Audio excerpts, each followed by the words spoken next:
Sinibingelele simakhiwa TV usifiso lokhuluma nani magalela ngoJesu abanye begalela ngonyama nginabaphathi ke namhlanje bale mole enkulu enhle khona la ebaqulusini ke engimnabo njengamanje ngimnomagcabashe la ngiphinde ngime no Lerato bobabili ke njengoba General Manager Marketing Consultant so khuluma nabo ke ngale ndumezulu yezemidlalo abayenzayo khona la ebaqulusini. Sinibingelele. Sanibonani. Ninjani? Siyaphila singezwa kunina? Yebo siyaphila nathi simakhiwa TV nje ngoba sisondela la siyayithanda izinto ezinhle. Siyabona nemall ngathi ithanda izinto ezinhle. Yini lento enenze naqhamuka nalombono omuhle kangaka wokuthi nenzela ama sports ukuthi nikwazi ukuthi niqoqe intsha yakhe ebaqulusini? Kahle thina imall we are very community based. Yes. Izinto sizenzayo everything esiyenzayo nje kuphela yonke into siyenzayo into ephakamisa umphakathi, into edeveloper umphakathi. So ithe masiloko sihamba emphakathini siloko sithola siloko sizandlala emphakathini, we got to understand ukuthi umphakathi uthanda esports. So that's why even 2 weeks ago besinama trials we soccer, and then next week sizoba ne tournament enkulu futhi efaka nama talent scouts esabe sinayo lapha Lakeside. So yonke into siyenza is community based. Yes. Mhlambe nje sibuze lapha na ku manager, ku general manager, mhlambe uyayibona imisebenzi yalomuntu amqasho wenza marketing ukuthi iyenze? No, siyayibona imisebenzi yakhe eyenzeka ngempela ngoba phela nje bese chazela ukuthi sikhonela umphakathi vele. Imall umyakhiwe isingakhiwele abantu abainvestile kuyona, isuke yakhelwe umphakathi. Sidependa kumphakathi ukuthi sisurvive as i-retail center. So besingeke sithi siyimall singaphumeli ngaphandle siyemphakathini esihleli nayo nehleli kuyona ukuthi sizobheka ukuthi yini esingabambisana ngayo nabo abantu bomphakathi. So nje siyajabula ukuthi silitholile leli thuba lokuthi siveze siyimall sizokhombisa nomphakathi wasemawadini nama different wards na yonke leyo nto nala eBhekuzulu nase Lakeside neminye imphakathi esisihambelile ukuthi we are for them. That's the most important thing. Nabo siyafisa ukuthi nabo futhi baqhubeka basisupport ngalezi zinto ezizenzayo. Yes.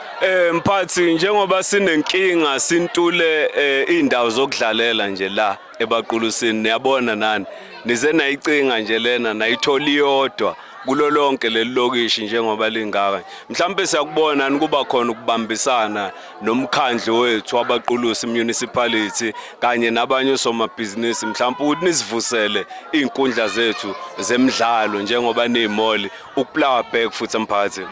Ngicela ukusho nje kodwa ukuthi vele okuningi esikwenzayo sikwenza in partnership nawo umasipala, sisebenzisana kakhulu namakhansela kuyiwona ama representatives angenile ahleliwe kuwona lemphakathi kuyona lemphakathi. So angifuni ukuthi ngithi asikakabambisani nomasipala, sibambisene nawo kakhulu. A lot of what we do njengoba phela umphakathi nawo umasipala ureporta kona umphakathi nomphakathi nayo yakhala kubona. So at the moment nje asisho ukuthi it's just the beginning. Ngizobeka kanjalo, it's just the beginning. Kukhulu esifisa ukwenza, siyathemba ukuthi nathi sizogcina sinawo amandla ukuthi senze lokho esikufisayo. But for now this is just the start. Sisafuna ukubona ukuthi reception izoba njani. Sifuna ukubona nathi ngoba phela imall yethu sayintsha nayo. That's another thing, asikaqedi ngisho unyaka, asika celebrate ngisho 1 year. So nayo futhi imall yethu uma iqhubeka isupportwa, iqhubeka idla ibala, nayo iqhubeka ikhula, ibe stronger, izokwenza ukuthi nathi sikwazi ukuthi senze more things emphakathini. Yeah. Lerato as a marketing nje consultant sicela ukubuza ukuthi mhlambe i-respond niyibona ibenjani emphakathini njengoba niqalile nje ngalama sports ukuthi nihlonze italent abaqulusini? Response has been good so far, especially from the soccer side. In netball besingekho sure kahle ngayo, but from what we've seen namhlanje the response is very good, and considering that ukuthi kuyabanda iweather lena ayikho mnandi, so abantu baphumile, abantu bazile ukuzosupporta, and we are very grateful for it. So kusho ukuthi going forward sizokwazi ukuthi senze into ezoba nkulu kundlula le. Zithini mhlambe ngizwe ngathi nenhlelo ezikhona futhi next week kwenzakalani ukusuka la masuka la namhlanje ikuphi okuqhubakalayo eniqhubeka nakho as iPrincess Mkabayi Mall? The next one, it's a soccer tournament. Sisebenza neJam. and amanye ama-tenants who are also interested. Ilona i-price yakhona it's 5,000 rand because we had a lot of teams as a soccer, and we know soccer is much bigger than netball. So it's 5,000 rand kit and nama vouchers azabakhona. And then we also have ama-talent scouts azababuya elon eDurban. Ama-talent scouts from AmaZulu FC. Azabakhona, so ama-players azabadlala on that day bazabe bane-chance yokuthi babakhethe bayodlala eDurban ne-AmaZulu. So we will only choose bathe bazocala nje i-team eli-1, so ukwazi bani ukuthi istar esilandelayo sizaphuma la eFryhead ebaqulusini. Yes. Mphathi sicela ukubuza mhlambe usesiqoqa inkulumo yethu ukuthi ikuphi okunye mhlambe nicelayo as imall kumphakathi wasebaqulusini ukuthi nibambisane ngakho ukuze nani zokwazi ukuqhubeka nibambisane nomphakathi, ngoba siyakuqala thina onje kade siba nezitolo la ebaqulusini Friday yonke akaze sibone bephuma bezemphakathini bebegcina nje ukuthi thina sothenga kuphela nemanager besingazi akaze sikhulume nje nemanager njengoba sikhuluma nemanager namhlanje zila eKings Olithini Hall.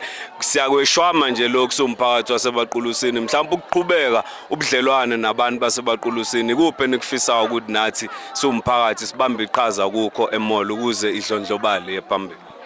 I think nje ngingacela ukuthi umphakathi usupporte more than anything lezi itolo njengoba sengishilo ukuthi itolo masakha imall isizwe singazakhele thina, so kubalekile ukuthi nawo umphakathi understand ukuthi uma bengayisupport ama establishments angisakhulumeli imall kuphela, uma abantu beletha investment edolobheni uma bengakwazi ukuyisupport leyo investment then ayikwazi ukuthi ikhule leyo investment.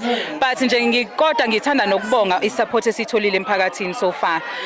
Ngithanda ukubonga ngisho ubuholi bakhona la ebaqulusini who has supported us fully. Akukho esikwenzayo sithi siyafika khona kungenzeki nesicelayo siyafika mhlawumbe bengasiniki kona, so nje ngicela ukubonga in advance, ngicela ukubonga futhi naloko asebesenzele kona.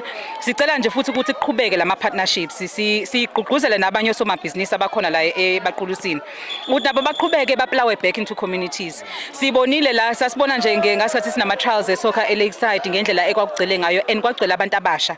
That for me gave me so much hope and it showed me ukuthi youth ilambele ukuthi kube khona izinto abazenzayo, kuyilambele ukuthi kube khona ama recreational activities akhona, and isoccer seems to be very big, but nayo inetball sinethemba lokuthi izokhula. The next time we do a tournament we are hoping ukuthi kuzobe kugcwele kuchichima la, uyabona, or we can take this tournament somewhere else ebaqulusini. Nakhona futhi nabantu esebenzisane nabo laba kade besiza ukuthi organize lezi zinto lezi sakwazi ukuthi siba support nabo ba support, sicela ukubabonga futhi nabo so far siyathemba ukuthi lama partnerships azoqhubeka. Yeah, but nje support more than anything sikhona thina sikhonela umphakathi Nkosi yami. Uma ngase kuthiwa bona basa support nathi singaphelele imisebenzi, so nje sinethemba lokuthi sizoqhubeka nje sibambisane kahle, kodwa nje ba support bafike emall yabo akusiyona yethu. Siyabonga kakhulu Lerato awakusuqoqa ikuphi okuphathele khona futhi umphakathi wasebaqulusini emgodlagodleni wakho ukuthi kuphinde futhi uhambe kanjalo uyishayele outreach yakho sayiboya yasebenza iyayisebenzela kakhulu imphakathi wethu, siyabona abantwana bajabulile kakhulu. Sesenze a few things. Next week siyobiyela ihall lase Lakeside. Yes. So sibathengeli fans, so we are working together ne community yase Lakeside. Thina sithenge the material, bona baletha i-contractor bazosebenza the labor. So it has been a great partnership. Samele nje ukuthi baqede and then sikwazi ukuthi siyoshaya unveiling lapha ya. And then also we're going to have things like mall yazi kule viki lelo shayeke kulo ngazi ukuthi uhlanganisa inani. Thina lesibiza ngokuthi Mampara week. Mawufika nje mall uyothenga ngakushaya nge10 kg yempupho nje ubuyele ekhaya umnandi grand sharp. Yeah. right. Yeah, So kuningi nje kusazoyenzakala kusazoba ne career day sibiza ama college ukuthi eze because you know back in the days before futhi kuba ne COVID they used to do ama open day lapho abantwana bakwazi ukuthi bafike college babheke ukuthi yini ama course akhona ifinance ukuthi bangayithola kanjani but somehow stop because of COVID I know so thina sithi sinilethela ama college wonke lawo avumile ukuza la we bring a lot of colleges we bring ama companies ukuthi abantwana bakwazi ukufunda ngecareer ukuthi nje nawo mawufika bathe ukuthi kuba entertain ukuthi what do you need to study usasesikolweni and going to a college or evarsity we also have that in the pipeline kuningi nje kuseza Guning, so watch this space. Yes, Sabong. Follow each Nkosi yami kuma socials just in closing. Bas follow each kuma socials. Sine Facebook page Princess Mkabayi Mall. I think abaningi bayayazi kodwa bangekho kuyona sicela bas follow each khona kwama updates amaningi abakhona kuleyo social media page. Siphinde futhi sibe ne Instagram page nayo futhi Princess Mkabayi Mall. Siphinde sibe ne TikTok page. TikTok page isayiqala kodwa most of our marketing is on Facebook. So nje please stick to the marketing to the Facebook page.